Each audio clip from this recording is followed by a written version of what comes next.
Você sabe o que é constipação? A incidência só aumenta, principalmente entre as mulheres. Doutora Paula Figueiredo fala como melhorar desse desconforto. Você sabe o que é constipação? Hoje vou conversar com a doutora Paula Figueiredo. Ela vai tirar todas as nossas dúvidas que um problema simples, se não cuidado, pode virar um problema bastante sério. Não é, doutora Paula? Com certeza.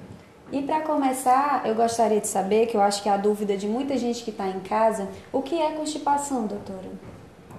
A constipação, ela pode ser definida como a diminuição, o retardo da velocidade do esvaziamento do intestino. Pode levar a duas coisas distintas. Ou a pessoa não frequenta o banheiro diariamente, ou então, ao frequentar o banheiro, as fezes são muito endurecidas, o que causa desconforto na hora da evacuação. Cabe salientar que nem todas as pessoas têm aquele trânsito intestinal de ir 2 vezes ao dia ao banheiro. Para algumas pessoas, ir 2 vezes ao dia ao banheiro evacuar é normal, para outras ir 1 vez é normal e para outras o normal poderia ser até ir a cada 2 dias, desde que as fezes não saiam endurecidas. E o que pode levar a pessoa a ficar constipada? Existem várias razões. Bem, vamos começar pelas crianças. É muito comum hoje em dia crianças com constipação. Por quê? Muitas crianças não querem largar o computador, não querem largar o videogame, nem para ir ao banheiro. Então elas ficam tentando prender as fezes e quando elas resolvem ir, como já ocorreu uma grande absorção da água do bolo fecal, as fezes realmente ficam endurecidas. Então a criança passa a sentir dor, aí ela prende mais ainda com medo de sentir dor. É um problema que, se não for tratado, vai levar a uma constipação crônica. É uma criança que precisa reeducar hábitos. E no caso essa constipação seria funcional, né? Seria. E também tem a constipação patológica. Você poderia falar a diferença? Sim, existem alguns tipos de constipação que são funcionais. Mas vamos falar primeiro da patológica, que ela é mais simples. A constipação patológica é aquela que envolve uma doença de base que deu origem à constipação. Por exemplo, pessoas que têm síndrome do intestino irritável. Normalmente são pessoas que cursam alternando períodos de constipação com períodos de diarreia. Mas se essas pessoas têm um fundo de ansiedade muito intenso, elas podem cursar com longos períodos de constipação, praticamente nenhum período de diarreia. Outro caso de constipação patológica, obstruções intestinais. Por exemplo, o volvo.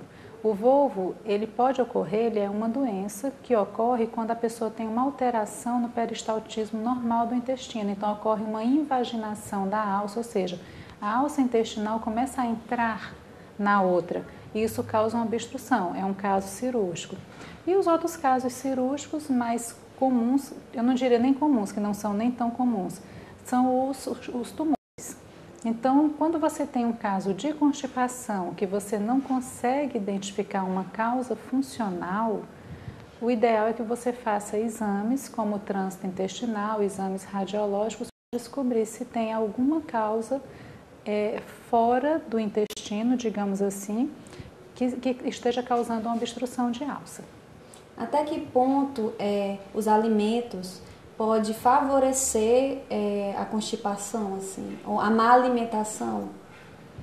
Essa é uma excelente pergunta. Nós temos hoje em dia uma alimentação extremamente saborosa, visualmente agradável e extremamente constipante.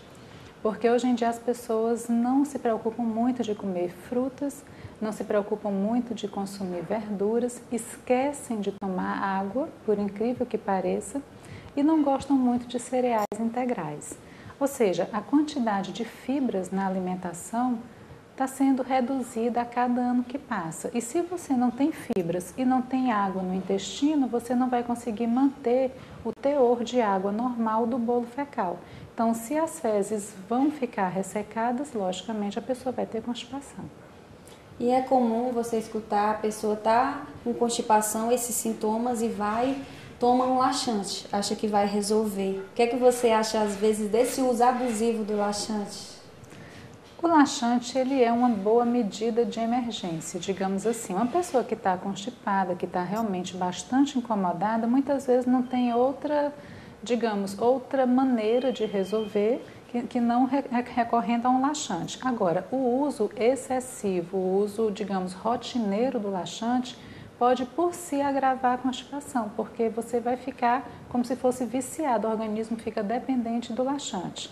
Doutora Paula, quais são os tratamentos para constipação?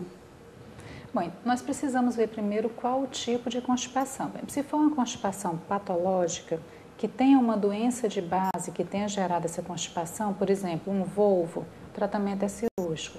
Se for um tumor abdominal, o tratamento é cirúrgico.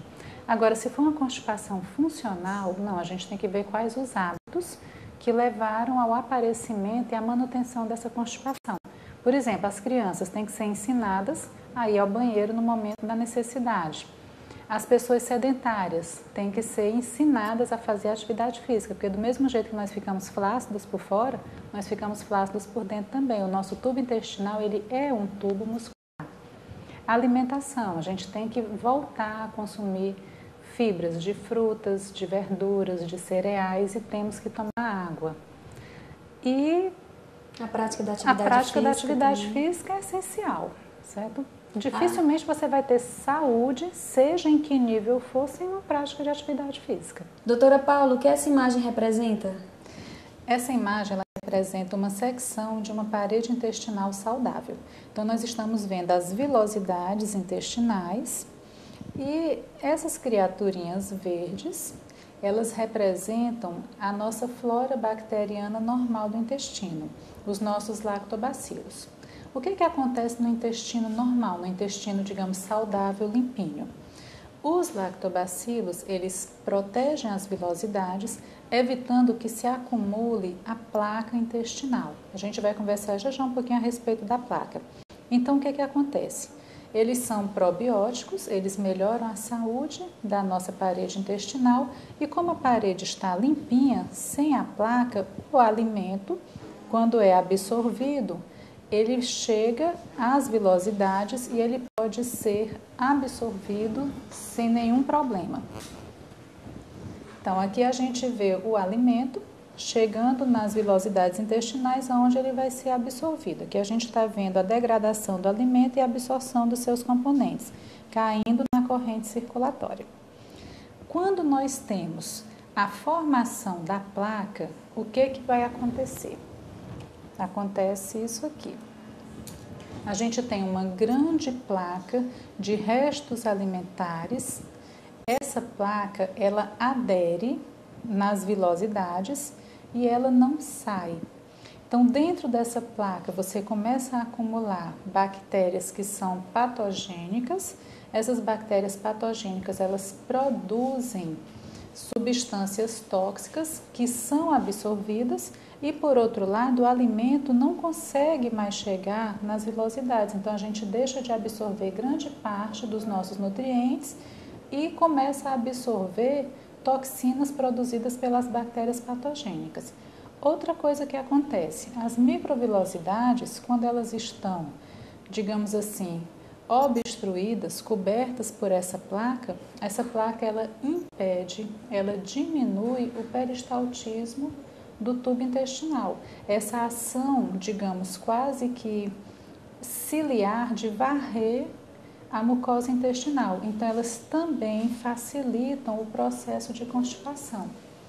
Então, os maus hábitos alimentares causam essa diminuição do peristaltismo e essa formação da placa. Exatamente. Né? Essa placa ela é formada por tudo aquilo que a gente come, que não é saudável, que não é digerido, que não é absorvido e que cola nas vilosidades.